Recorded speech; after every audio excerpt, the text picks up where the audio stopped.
back to Dallas, Texas, and ESPN's coverage of stop number 3 of the IJSBA Budweiser Jet Sports Tour West Coast Performance Nationals, co-sponsored by Ford Trucks. Todd Harris, along with Chuck Kutz and Larry Rippenkroger, our current leader in pro runabout moto number 1, Bill Pointer Jr. He's being chased by teammate Minoru Kanamori. Then it's Derek Punchard, Tom Bonacci, Greg Stewart, and Chris Fischetti.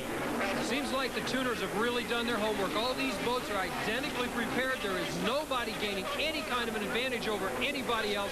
They're all staying about the same distance on the course. And as we talked earlier about how this lake will chop up, we can see it right now as these laps count down. Weather always a factor in Dallas, Texas. No thunderstorms on the horizon, but you never know. There is our current points leader, tied with Dustin Farthing, Chris Fischetti. He sits in 6th place right now, definitely not where he wants to be, Chuck. And meanwhile, Dustin Farthing, tied with Fischetti for the points lead, is sitting back in 12th place. This isn't where you want to be if you're trying to win this class, because the competition is so keen and so tough that back markers or being back in a moto like this kills you for the overall point standings. You've just got to be in that top group. In the back, it's the DF brothers, Dustin Farthing and Dan Fitzgerald, currently running in 10th is Clay Cullen. That is not where Dustin Farthing wants to be, as you pointed out, Chuck. 12th place in the pro runabout class.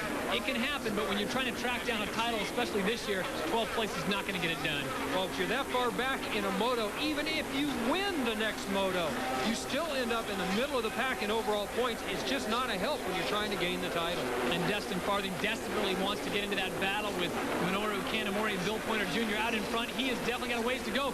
Greg Stewart on the right-hand side has broken down, and Chris Fischetti will inherit the 5th place position. Something's gone wrong with that West Coast Sea-Doo. He's got the seat slid back. He keeps looking down in the engine compartment, reaching down inside, trying to tweak something. He's trying to find something wrong and just can't. Not your average exhaust leak where they can usually pitch the seat and get air down in there. He is dead in the water. Fischetti will take that and say thank you very much as he moves into 5th. The Rocket Ship Racing Sea-Doo, prepped by Pops Fischetti, ridden by Chris, the Flying Fish.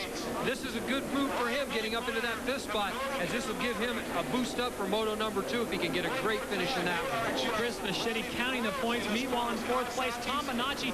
Look closely on his left wrist there. A bit of an injury for the bomber. He's got a wrap on that arm. Had a bit of problem the other day when a storm came through Dallas, Texas. As we said, the weather here can get violent at times, and Tom experienced that firsthand. Yeah, we got hit with pretty much a full force hurricane out here. Must have been like, I guess I heard up to 70 to 80 mile an hour winds came through, started taking whatever was in its path. Tents and anything you had laying around was pretty much flying sideways through the air. I tried to be a hero and save our tent. I holding down the post, and the gust came, like it hit like it felt like I got shot out of a cannon. I mean, just boom, it ejected me about 20 feet up in the air, came down, landed on my left hand, and tweaked my wrist. It didn't break it. I had it x-rayed. It isn't broken. I got some strained tendons. Hurts a little bit. Taped it like a boxer, and I'm just gonna go for it. It's gonna hurt, but I think I'll be okay. I rode practice, and it's pretty good. I think once the gate drops, the adrenaline and everything, you kind of forget all the pain. And I've always been kind of known for riding in hurt and in pain, so I think I excel in that condition.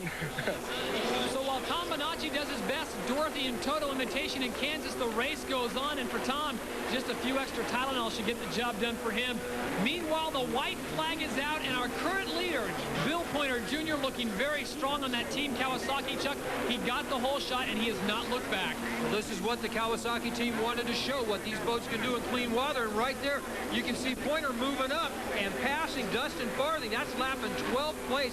Farthing, no seat on that boat. He's got major boat problems. All the tuners are going to have to go back to the pits right now and try to figure out what they can do to bring the other boats up to where the Team Kawasaki boats are right now.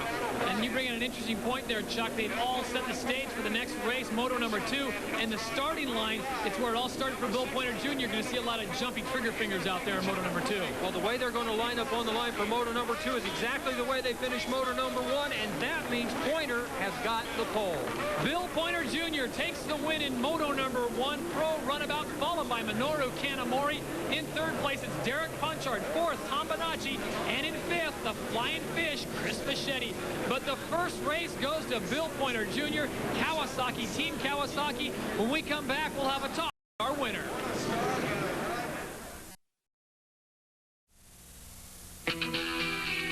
West Coast Performance Nationals are brought to you by Budweiser. Budweiser, the king of beers.